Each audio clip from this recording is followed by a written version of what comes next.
fan johan. Agus faim with an focail seo ó na seanna scéalta. Ní fistan go bailach cén cluiche a bhí a gceist le Ficheall seo na seanna Gaeilge, ach tagan an focail seo ó há acu le agsúla, an chéad chuid fid, Bhliain's wood, crán ó Ahmed, agus tá siad Ficheall a rith le dhéanamh go fós mar shampla Castlewood Avenue i Rámhaoinis, scoil-icsf-ucd an Chaisleán.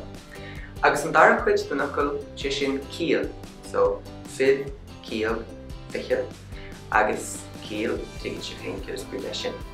Tá sé le Ficheall sa nóir scéal chunarú mór, scríomh Diarmaid Johnson le déanamh a bunaithe ar cheana scéal, agus sa scéal sin bíonn an rí chunarú i caitheamh a chud léanta, seall le fíoch, seall le Ficheall, seall le fólam.